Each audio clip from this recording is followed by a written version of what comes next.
Welcome to the Learning Lab Instructor Edition. This is where we help one another with our teaching practices. So if you're an instructor, whether you're an aspiring instructor or a current instructor, this is a place to be to get support. Today's topic is encouraging students to track their own progress. This is ideal because this will show you who is proactive, who will be a candidate for future sessions. It seems that some students come to class and maybe soak up what you're giving, but then they don't do anything with it. The players who track their own progress, those are the keepers. Those are the ones who will come back for more lessons. So if you have any students who are willing to track their own progress, take ownership, and be accountable to progress, they are the ones you want to focus on. Well, you want to focus on everybody, but these are the ones that you can take even further. So they're, I think, the ideal students who want real deep help. So that's what we're going to be talking about today. And this is the third in a series of 3. We had 2 other sessions prior to this, and the other 2 sessions were on concluding lessons with reflections. And then the one before that was on Socratic questioning, basically confirming student understanding without tests. And basically you use Socratic questions in order to do that. So at the bottom of the show notes from each of these sessions will be a link to the other sessions. So you'll be able to leapfrog, and they're all standalone, but they're coordinating, or they're complementary. So I hope that you'll enjoy it, and I hope that you'll find this helpful. I just want to welcome those who are here. Say hi in the live stream chat if you like. Cindy, Dana, welcome. And also let me know how long you've been teaching.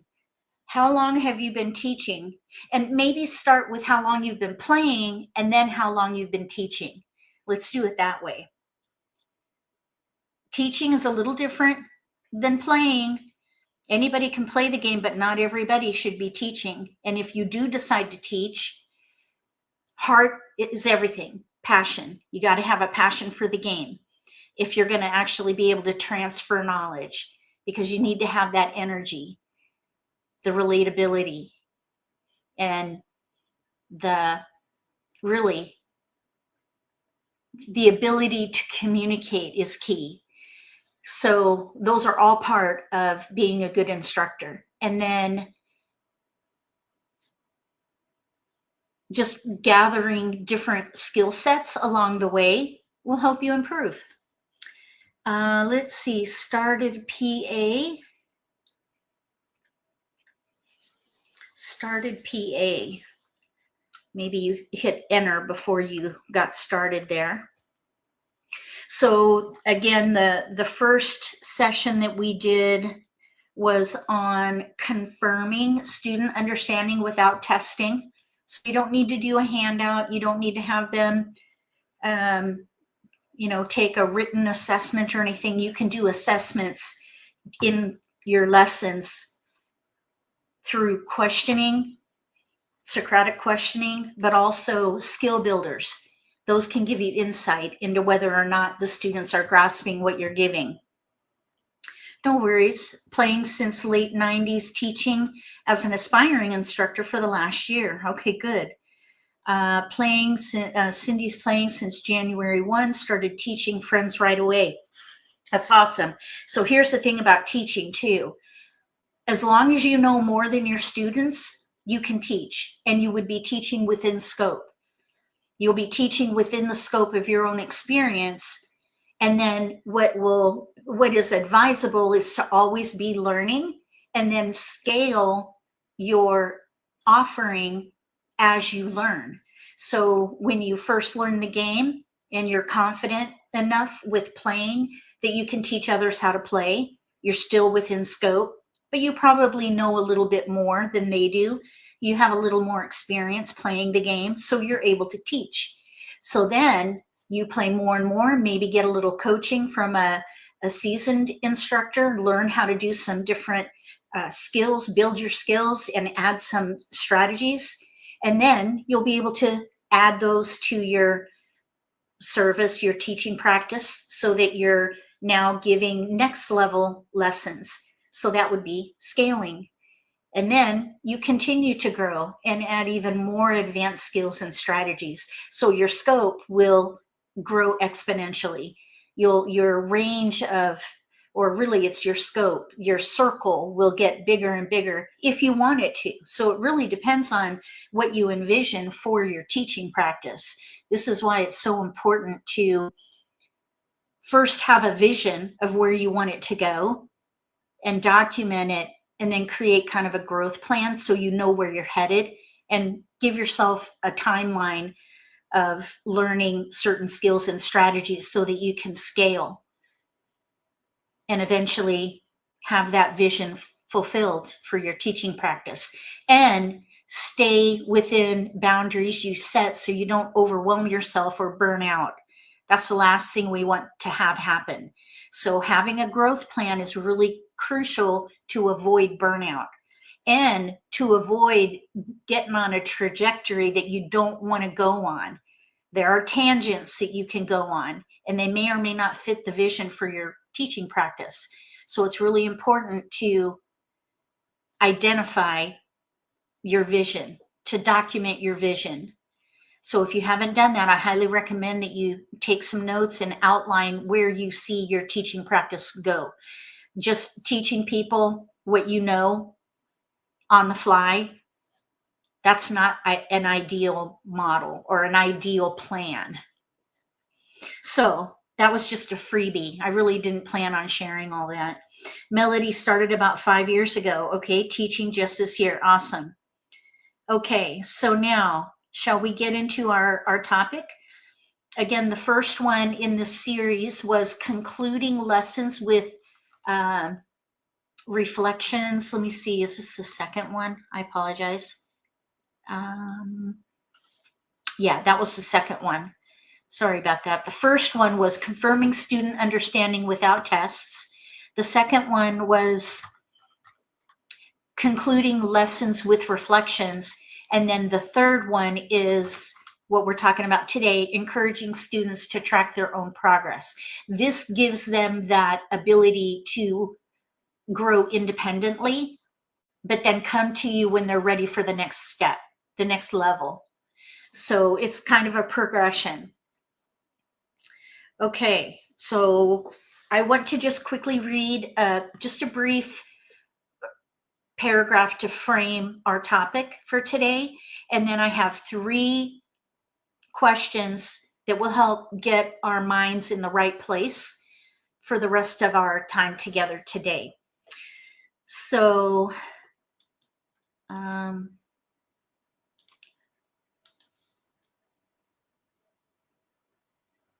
here we go. For some reason it jumped. Okay, so here we go. Students grow most when they begin to notice their own progress. In Mahjong, improvement often appears gradual through stronger pattern recognition, clearer discard decisions, and growing confidence at the table. Encouraging students to track their own development shifts their focus from winning hands to building skills, helping them recognize patterns in their thinking and become more independent learners. For instructors who want a ready-to-use solution, the American Mahjong Primer 2 Volume 2 Companion Workbook offers structured exercises, reflections, prompts, and skill builders designed to help students track their improvement. That would be this right here. Now, you don't have to get that. In here are custom there are actually some proven goal setting frameworks, but also custom logs for tracking decision making when playing American Mahjong.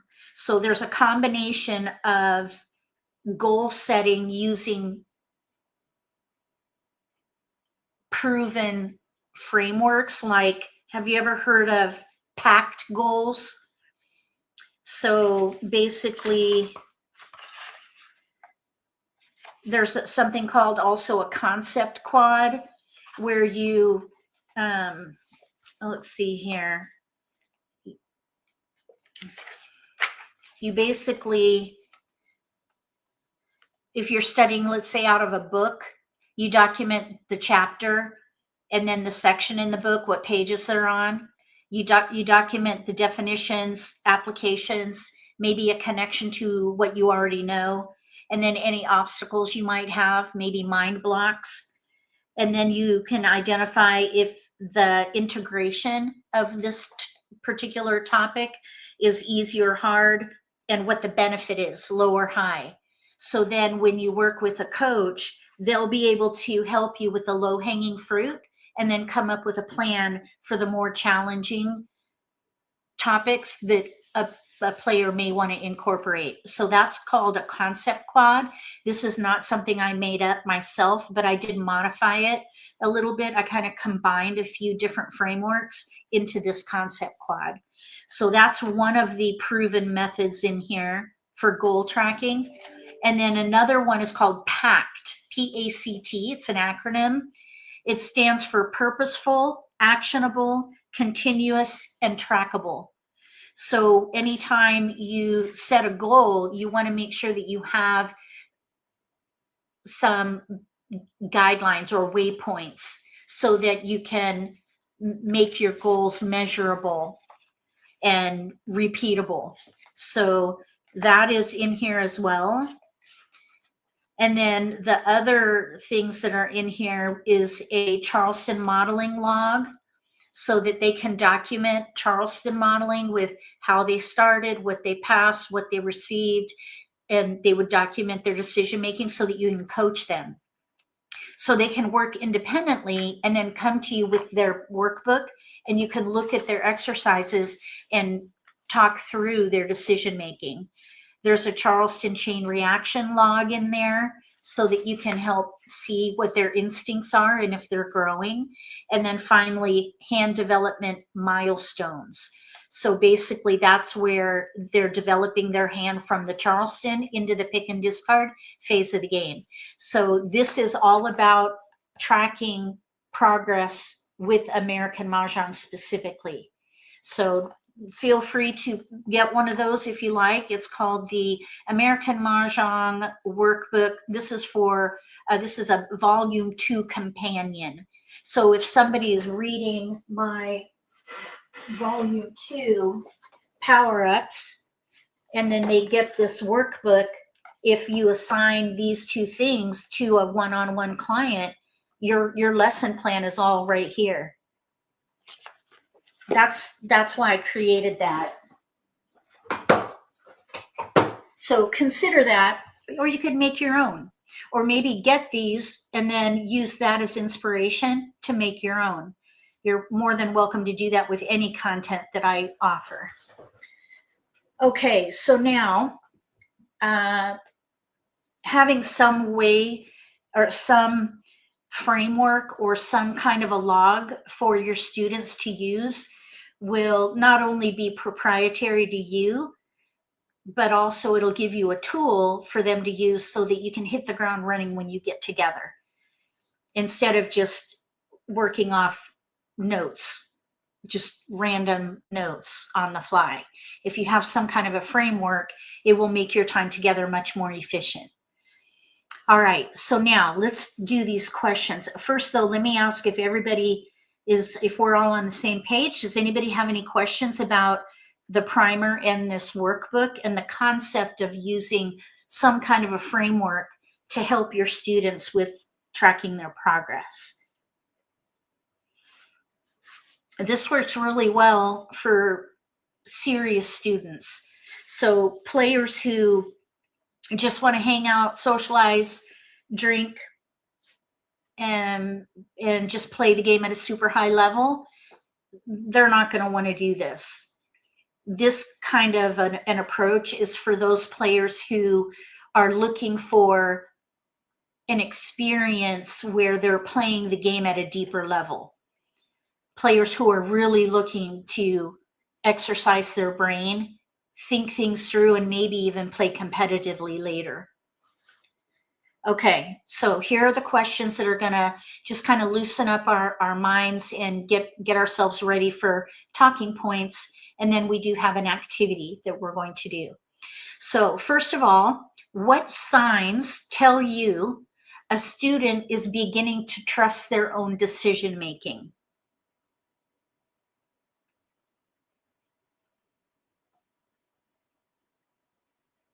What signs tell you a student is beginning to trust their own decision making? And if anybody wants to share, please do. I think for me, answers to my questions come quicker. That would be a sign. Like if I were to say, for example, if you're playing a news hand, you need northeast, west, south news. Can you call for a discard? And if they answer yes right away, then you know, oh, nope, we're not quite there yet. We need to do a review. Or you could ask more of a Socratic question where you leave it open-ended. What kind of a block would you be able to call for if you're not ready to win? And then they would be able to articulate and say, well, you would need to have 3 or more identical tiles, like a pung or kong. And you cannot call for news, NEWS. If they were to answer in that kind of, with that kind of detail, you know they've got it. So if they can articulate the answer relatively quickly, then you know they've got the understanding of whatever concept you're focusing on. So I think articulating an answer to a question, and maybe even during the game, their speed in their decision making after they pick a tile from the wall, or maybe during the Charleston after they get a pass, their speed in which they create their next pass. If they delay, maybe there needs to be a little bit of a review for that player, or maybe a skill builder to see where they're getting stuck. So I think speed with their decision making for a visual, but then for an audible sign, articulation. So those are two ways of knowing, of being able to tell if they are beginning to trust their own decision making. All right, so the next one, less questions. Okay, Deborah, that's great. That's a good one. Absolutely. Starting to help a neighbor in class who might still be confused. So if they just kind of look at you like a deer in the headlights, that means we need some review. But fewer and fewer questions as classes go on, that's a good indicator. But it could also be an indicator of an introvert, because not everybody is open. So you might need to include some Socratic questions in your entry point of a lesson session. So for example, when you start a new session, let's say you have a 4-session lesson or a 3-session lesson, at the beginning of each session, open with some Socratic questions and watch or listen for who answers and how quickly they answer, and whether or not they're able to articulate the correct answer. So those would be signs that they're getting it. And if you have any students who consistently stay quiet, those are the ones that you want to watch for visual signs that they're getting it. Quick decision making with Charleston passes, maybe even how often are they looking at their card during the Charleston? How quickly are they picking tiles from the wall? Or are they saying, wait, wait, wait, when tiles are discarded? All those sorts of things are going to be signs of whether or not someone is getting it. So the ones who don't answer questions, the ones that stay quiet, you'll have to increase your observation of those players to try to get a little insight into what's going on in their mind and whether or not there's some kind of a block that you need to help them with. Not everybody is comfortable answering questions. Sometimes you have to pull them out of their own thought process. You got to get them to speak, to articulate what's going on in their head. So for example, for someone who's very, very quiet, you could say, okay, today we're going to do Charleston modeling and we're going to start with Bridget. Bridget, come sit over here and we're going to do an open Charleston modeling so everybody can be observing while you go through the Charleston modeling, and I will coach you along the way. I want you to speak out loud with every pass and we'll get through it together. So make sure that it's supportive and encouraging. They won't be there alone. You'll be right there with them. And then they'll just need to articulate what's going on in their head. And that way, it's kind of like putting them on a hot seat, but it's a way for you to find out whether or not the quiet ones are learning. Because you don't want those quiet ones leaving without confirming that they're getting it. Because they could be leaving in tears for all you know. If they're just overwhelmed and they're not getting it, they may be feeling bad about themselves, and you don't want that. So a way to ensure that you get that confirmation opportunity is do some kind of an exercise where they are articulating pointed questions, Socratic questions, or they're doing an activity where you can get some insight into the way that they're thinking about the game. You meant that you could see that a player is starting to understand because they lean over to help other players. Okay, I see.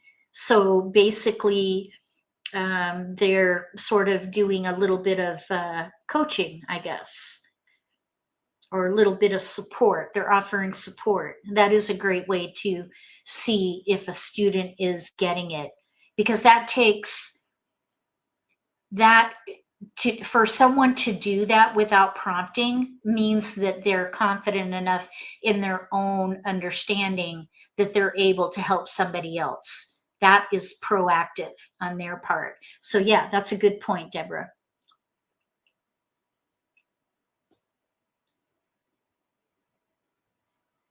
Okay. So the next question, what do students usually measure? We're talking about students, not the instructor. What do students usually measure? Wins, losses, or something else?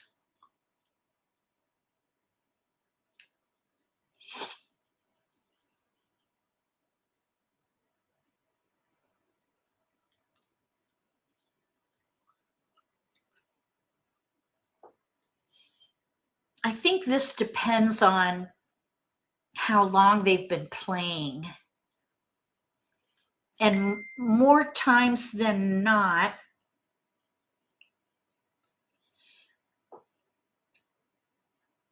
I think students measure losses more than anything.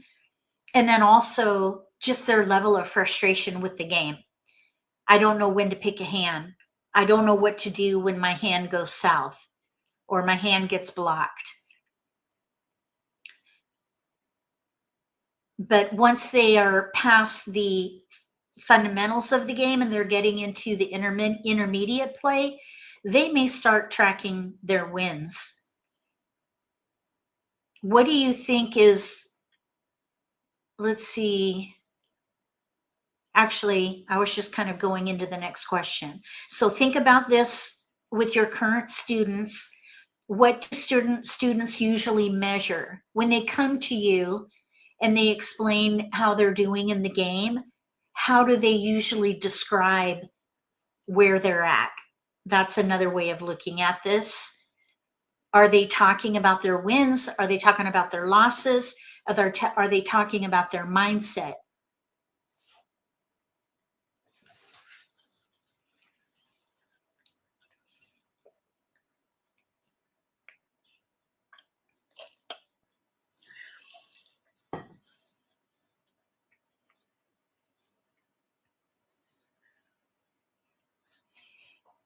I think what I see in the intermediate classes, the next level, that's where you start to see where students maybe second guess themselves, and they're discouraged by their losses, that they're not winning as much as they'd like, so they're discouraged. Maybe they get frustrated with the game, and that would be the something else. But that usually happens in the intermediate stage. I think in the advanced stage that this could happen after going to tournaments and not getting beyond the fold.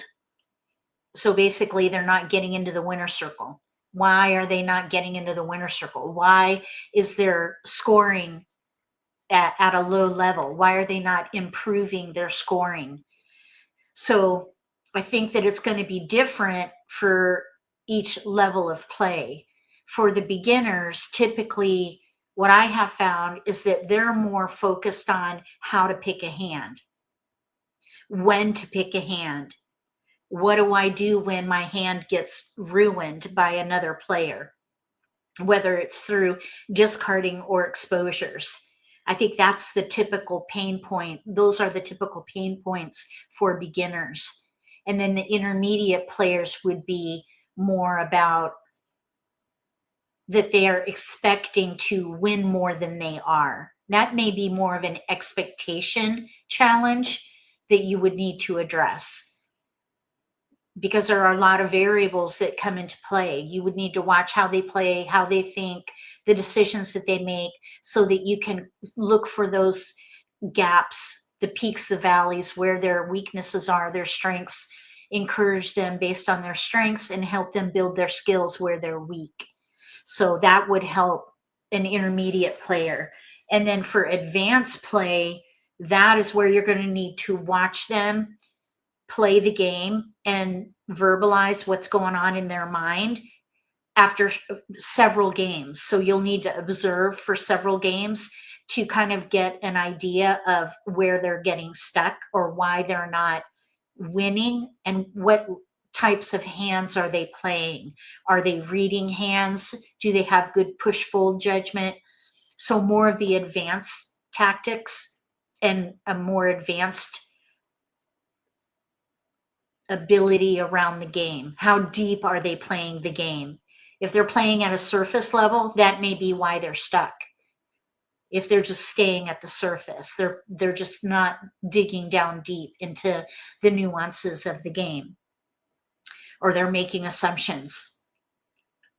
So I think it really depends on their skill level.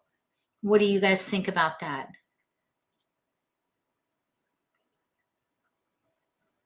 Is there anything I might be missing on what students usually measure?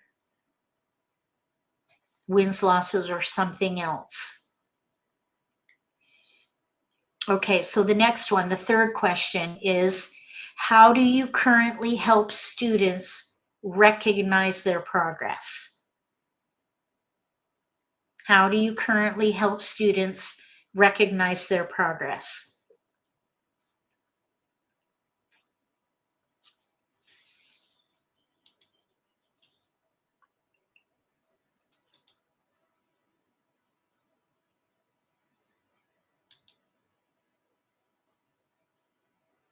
This one, I think, goes back to the talk 2 weeks ago, confirming student understanding without tests.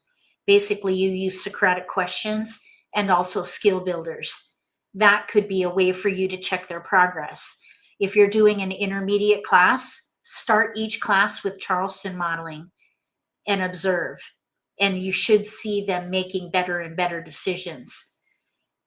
So that may be one thing you could do, some kind of a consistent skill builder to get a pulse on their progress. And then what do you say, or how do you communicate that confirmed progress? Do you do it in an email? Do you just talk to them and encourage them in class? What do you do to currently help them recognize their own growth, if anything? Does anybody have a tool that they use, or some kind of a communication tool between classes? Let's see here. Late response, oh, because it is a combo of skill and luck. You personally feel best when aha moments become apparent, more so than wins or losses. Okay, so the aha moment, clarity. You see a moment of clarity. That would be the something else. And sometimes those are better than just wins and losses. You can't speak to training others yet. Okay. All right, that's a good point. The aha moments, brilliant. I love it. I love the aha moments. That might even be a good reflection. Does anybody want to share an aha moment for today? And if you even track the aha moments, you could do your own self-assessment, because those aha moments were sparked by something you probably taught them. So their aha moments could be insight into your own successful teaching methods. So if you can, track aha moments. Maybe even have them fill out an exit card with their aha moment. So have what is your aha, or what is your key takeaway? What is an aha moment? And what are you going to incorporate in your next game?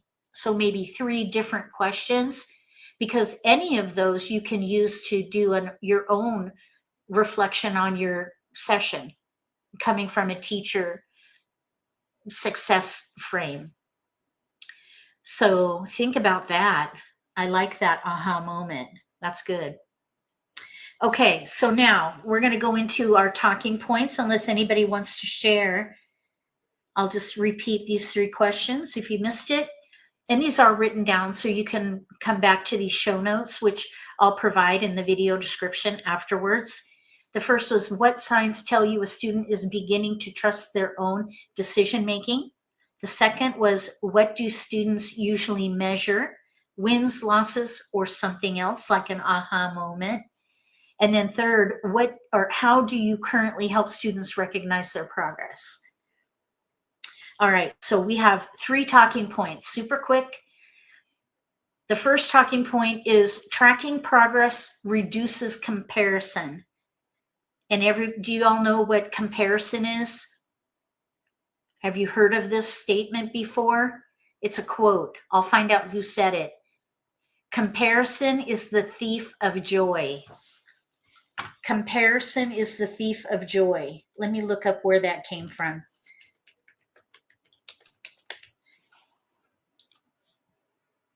Well, Theodore Roosevelt said it. Comparison is the thief of joy. It means measuring your life, accomplishments, or possessions against others.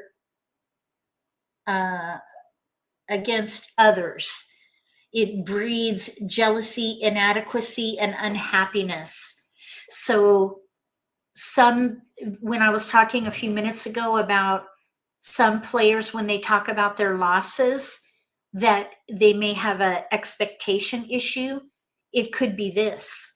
They're comparing their own performance with somebody else. So they maybe have jealousy.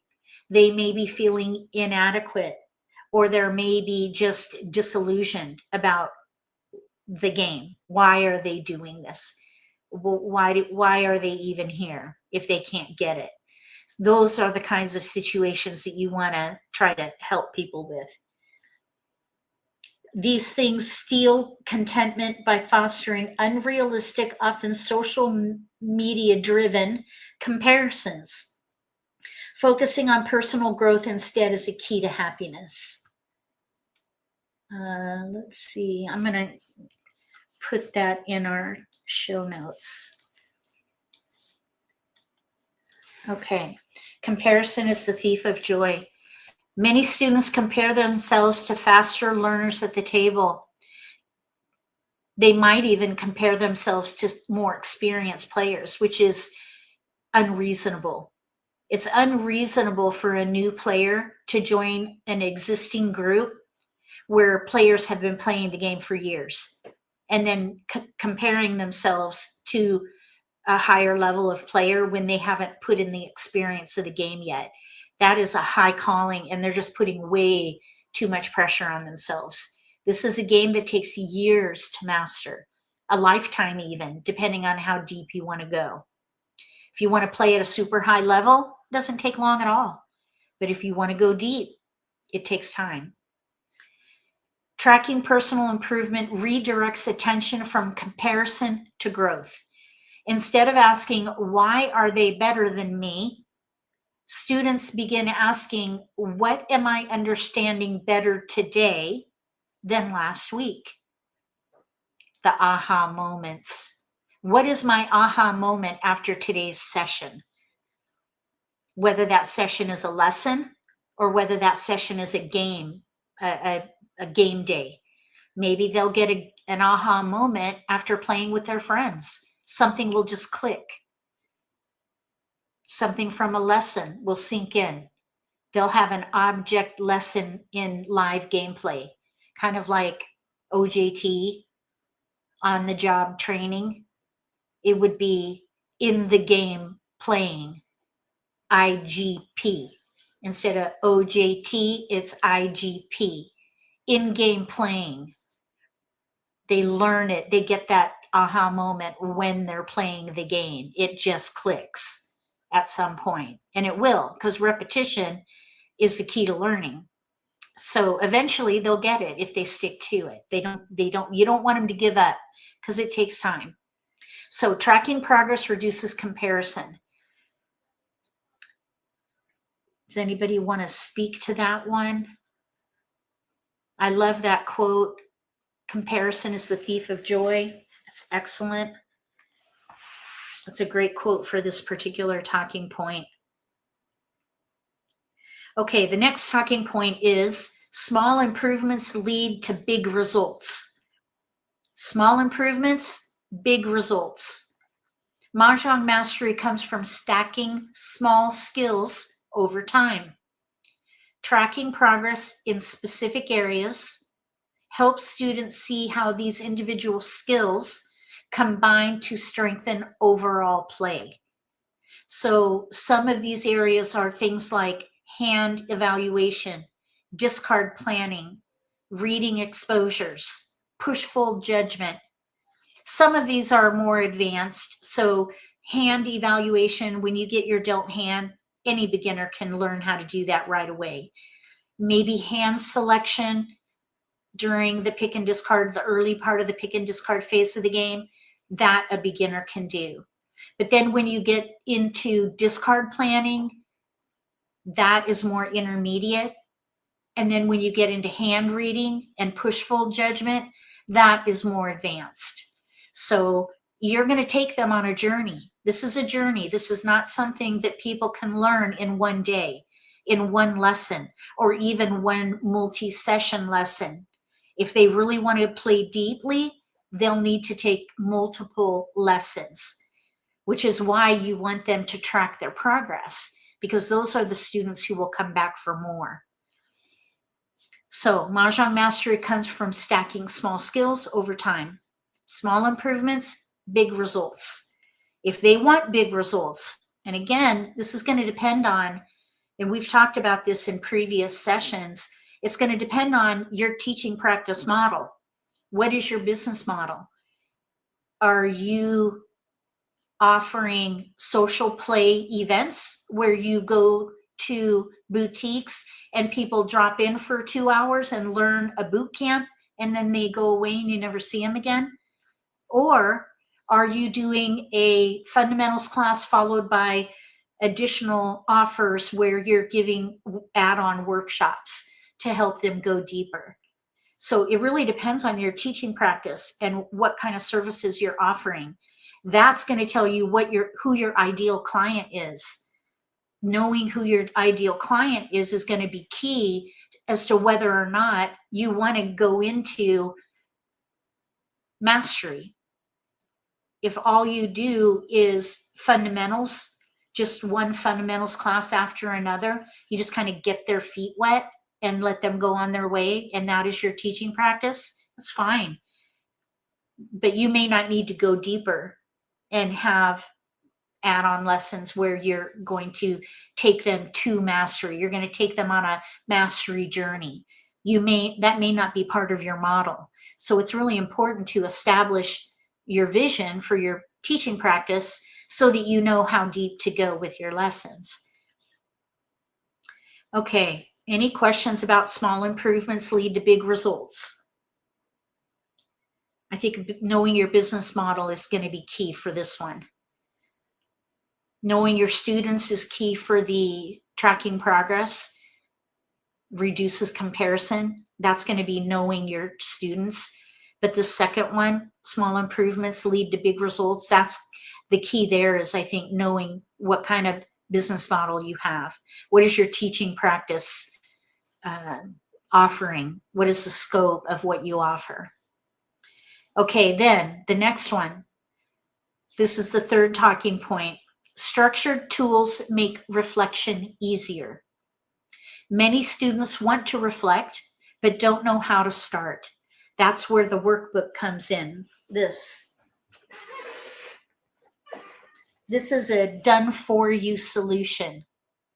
You can create something like that with your own ideas of what is a good tracker, what kind of a log works for the way that you teach and the way that you want to nurture your students.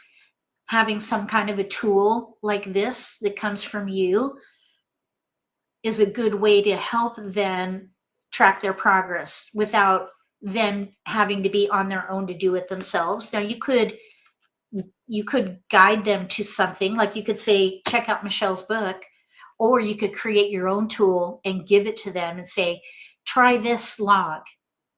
Come to class after doing some Charleston modeling at home, and we'll work on some coaching together.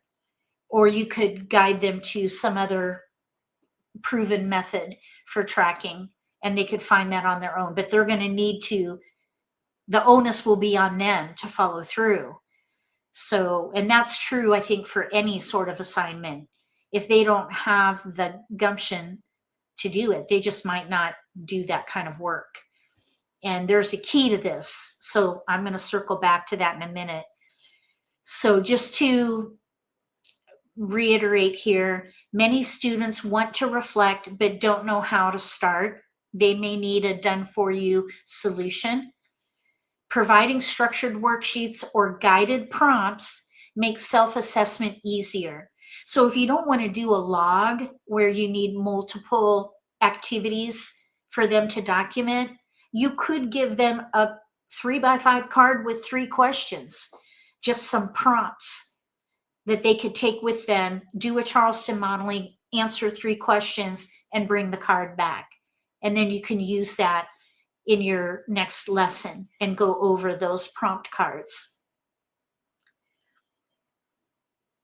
So you could use some kind of ready-made, done-for-you solution, or you could come up with your own tool, like a exit card or a sort of a takeaway with 3 prompts. Do you have a snippet video that gives an example of what your books have to offer that would lead an instructor to know immediately they want to purchase? Yeah, absolutely. Are you familiar with my nitty-gritty Let's Play live streams on Mondays? I have a recurring list of topics, skills, and strategies on Mondays. Both my skill builder book right here, these power-ups right here, these are all in my nitty-gritty Let's Play live streams.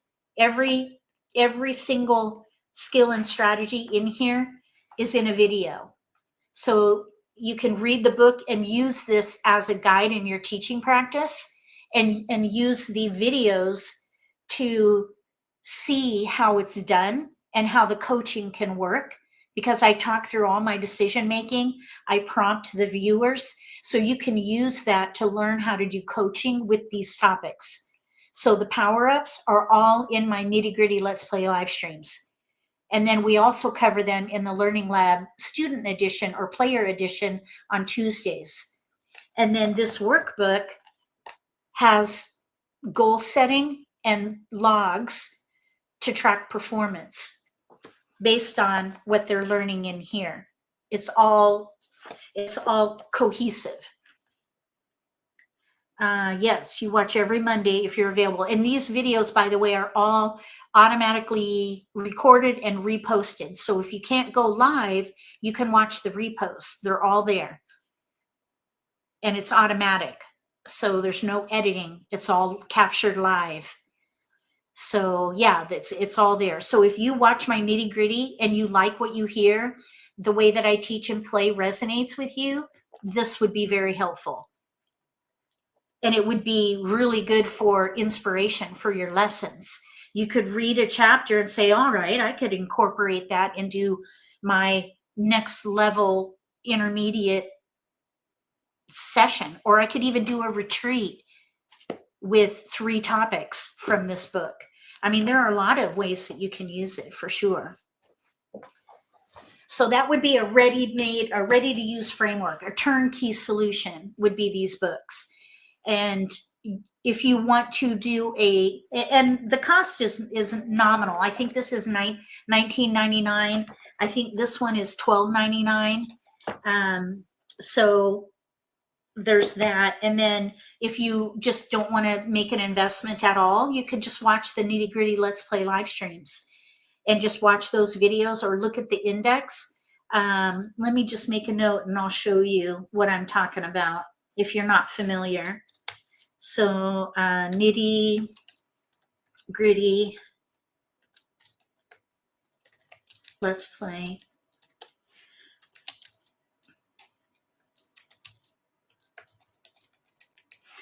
Basically what I call this wiki article that I'll show you in a little bit is it's the skills and strategies matrix.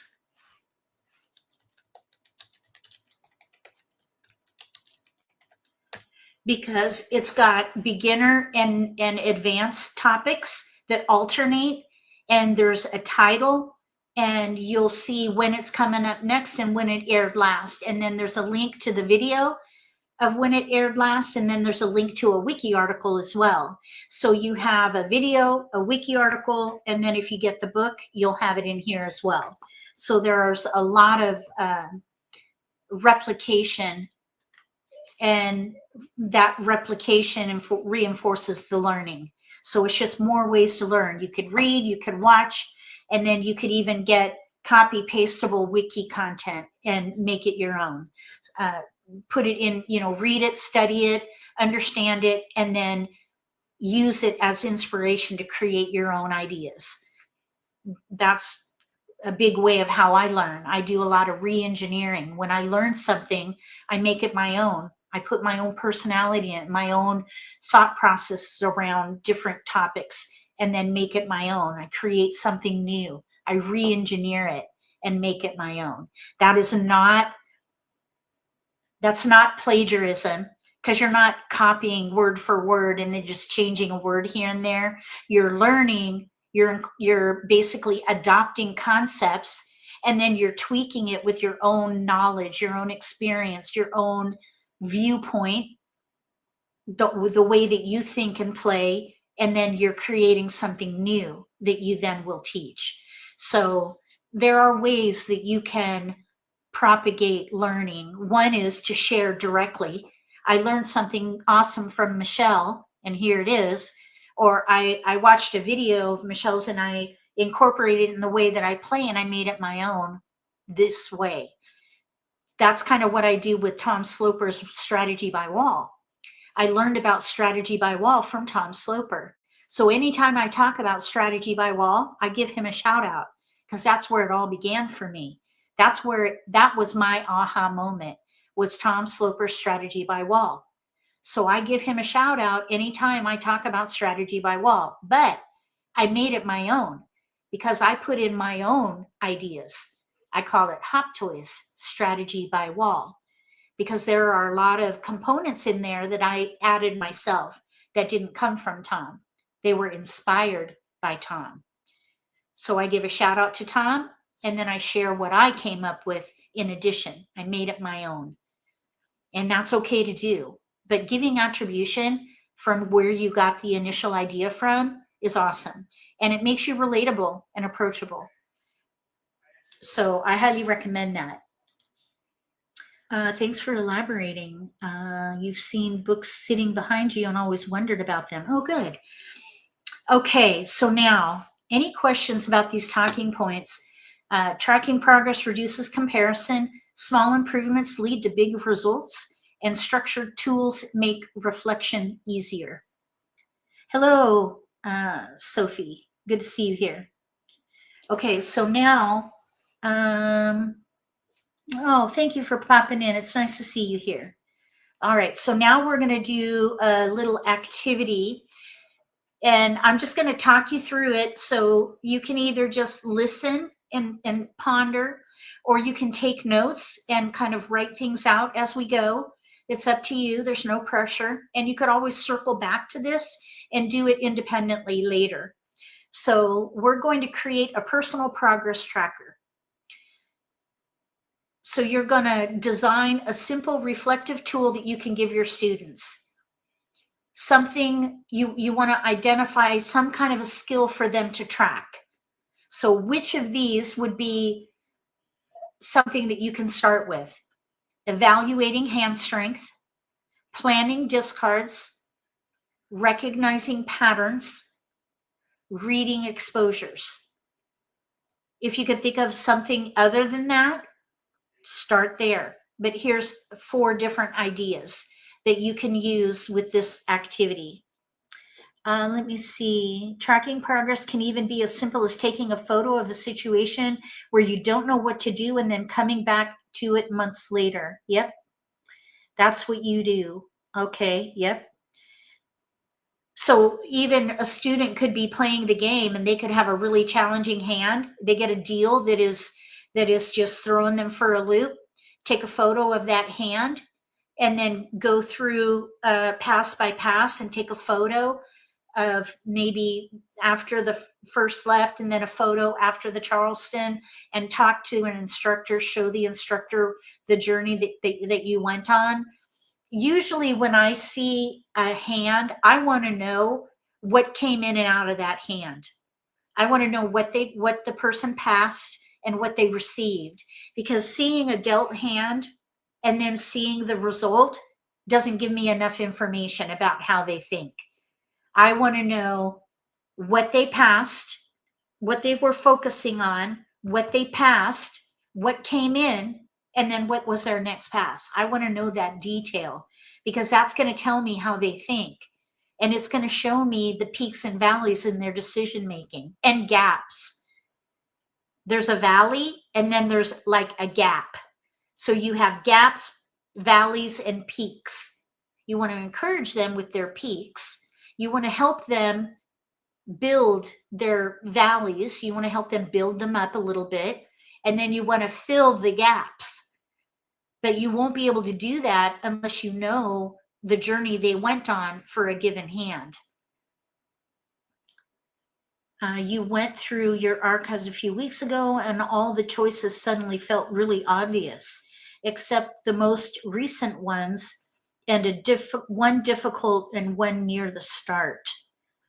Yeah, you know what you could do? This would be interesting, actually.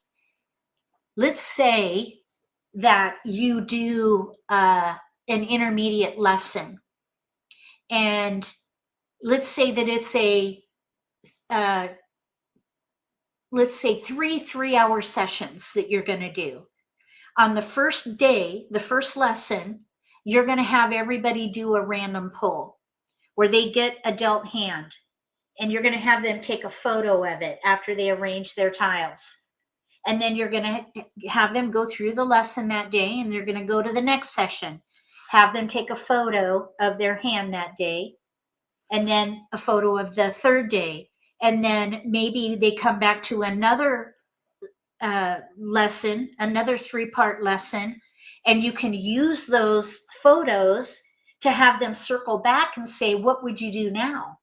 Now that you've gained experience, now that you've put some of those skills and those strategies in place, how would you now view that hand that maybe stumped you 3 months ago?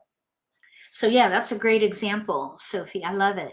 And since everybody has a phone with them, everybody could do that. And there'll automatically be a timestamp on that photo too. Okay, so now let's get back to the skill tracking. So once you identify what it is that you want them to track, what skill you want them to track, then you want to ask a question. For example, what was the strongest grouping or block in your dealt hand?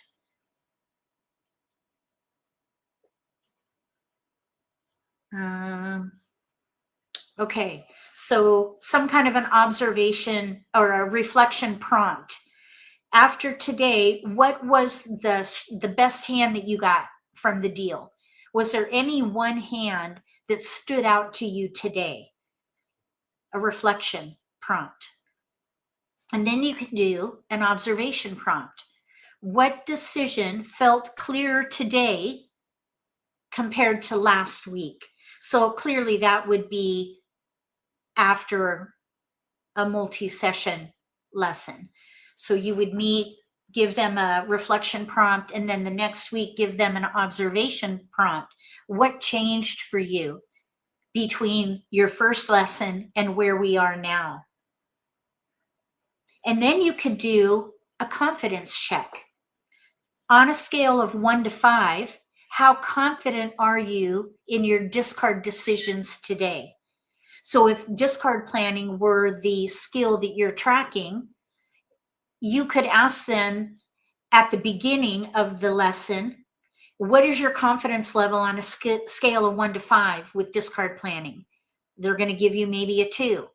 And then after 3 sessions, you're going to ask them the same question and see if they give you a better number, maybe a 4. Or you could give them a scale of 1 to 10 if you have longer sessions. I love that.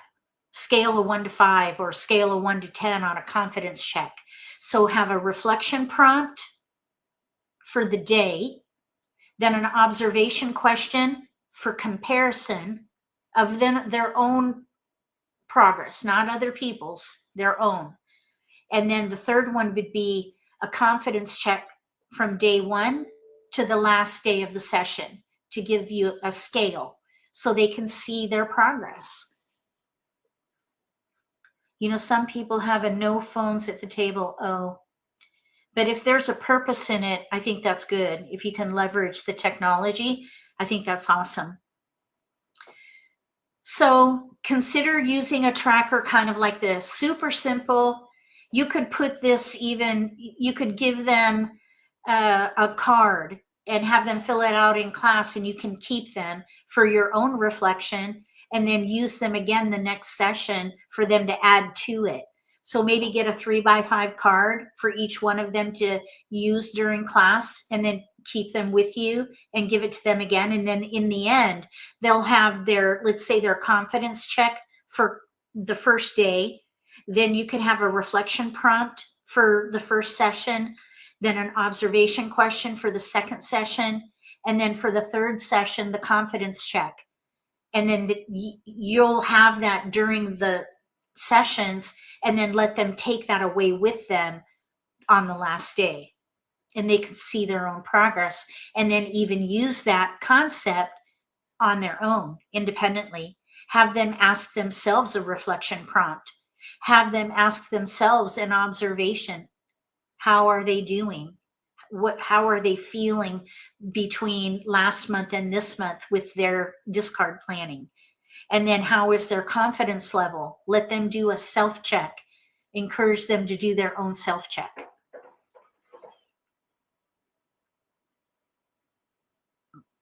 Okay.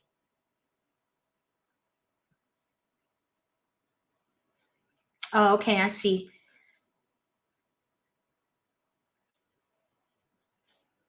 Sophie sharing about a method in Japan called Paifu, where they notate their game on paper so that basically they can see their own progress.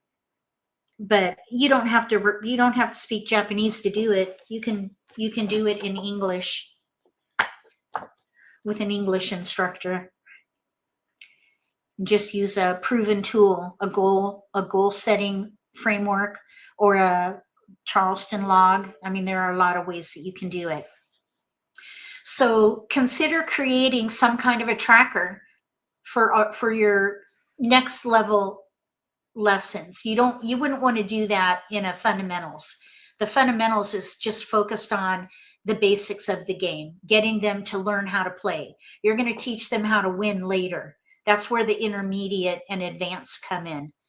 The intermediate really is a skill building and strategy learning phase. And then the advanced play is where you teach them how to win and how to keep the right mindset. And then overall, it would be comprehensive from beginner to master. All right, now let's do these reflections here. So the first question I have after what we've talked about today, what signs tell you a student is beginning to recognize their own improvement? That kind of ties everything up of what we talked about today. Which skill would you most like your students to start tracking? This would be a good answer, whatever answer you come up with, for your first tracker, your first log. So ask yourself, what skill would you most like your students to start tracking? So if you don't offer some kind of a worksheet or a log, a progress log, or a tracker of some kind, however you answer this question will be a good place to start. What simple tool could you introduce in your next lesson to help students notice their progress? Okay, good night, Sophie. Does anyone have any ideas?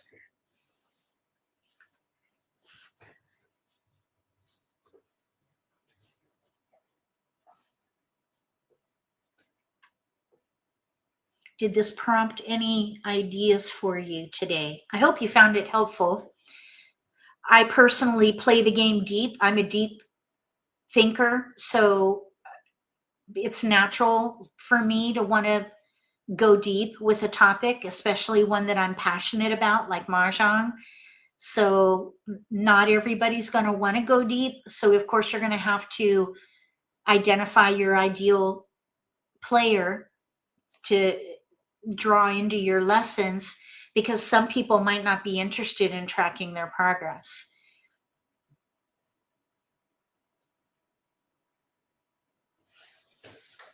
Well, that concludes our session for today. Does anybody have any questions about what we talked about?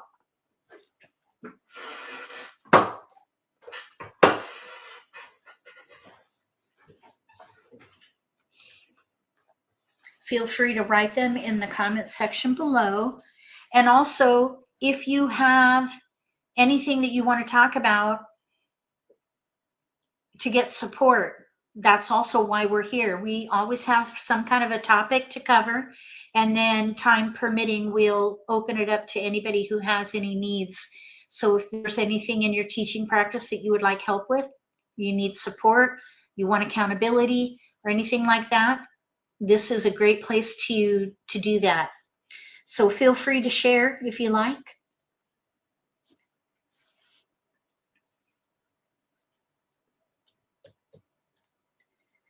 Melody says, possibly using your spreadsheet that has a break of hands. Let's see, possibly using your spreadsheet that has the break of hands that they can use to track.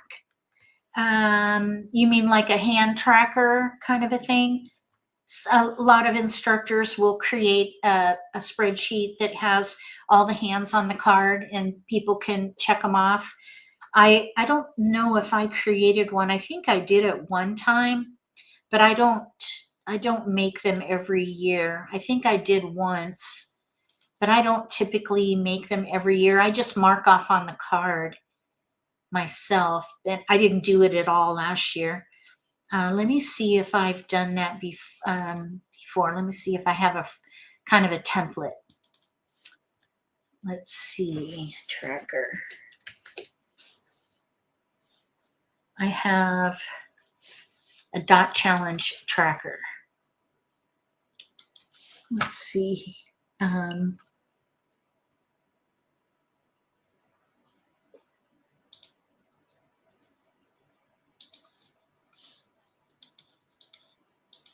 I mean, I made this. I call it the dot challenge. So I would have the category and then year 1, 2, 3, 4. So they would come in here and write the date, like 3/19. Oops. 3/19. So anytime you win, you would write down, or you would put the date in for when you won that hand, a dot challenge tracker. Thanks, Michelle. You're going to buy the books. Oh, awesome. Get some good ideas for training. Yes. Okay. And then also you'll want to, in the book, there are some QR codes to take you to the skills and strategies matrix.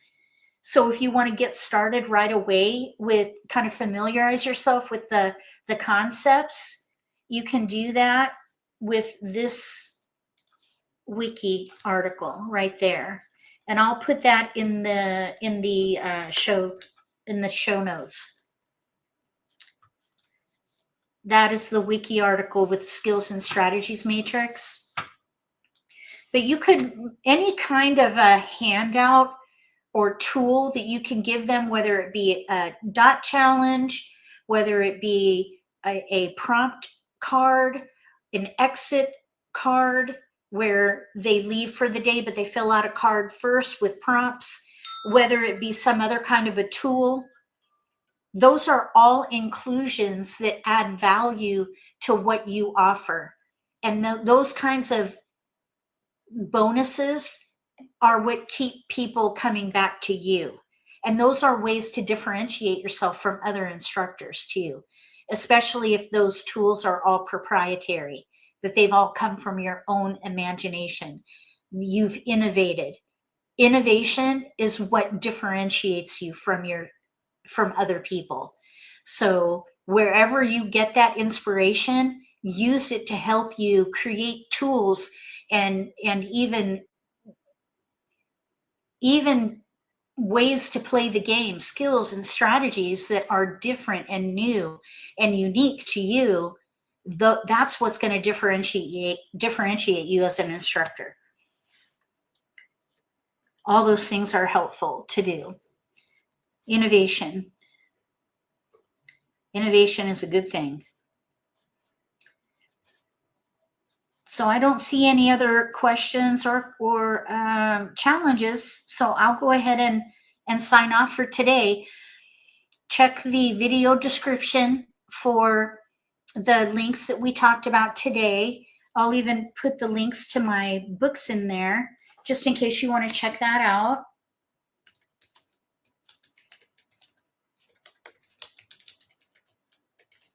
And then, yeah, check that out. And then we'll be back. I don't know when we're going to be back because I may be getting surgery next week on my knee. So, yeah, I'm probably going to be out of it next Thursday. And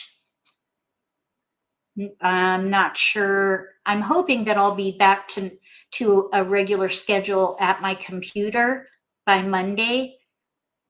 I'll just have to wait and see. This is going to be minimally invasive. It's arthroscopic surgery on my knee.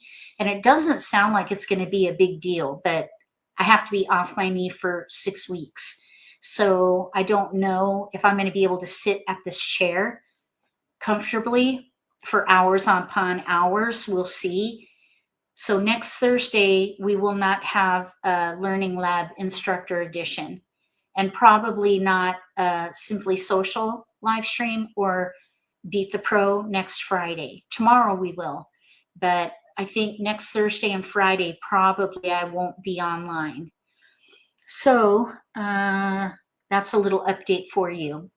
And then hopefully the week after that, we'll be back for our regular schedule. And the next series that we're going to do is going to be, I think, on event planning.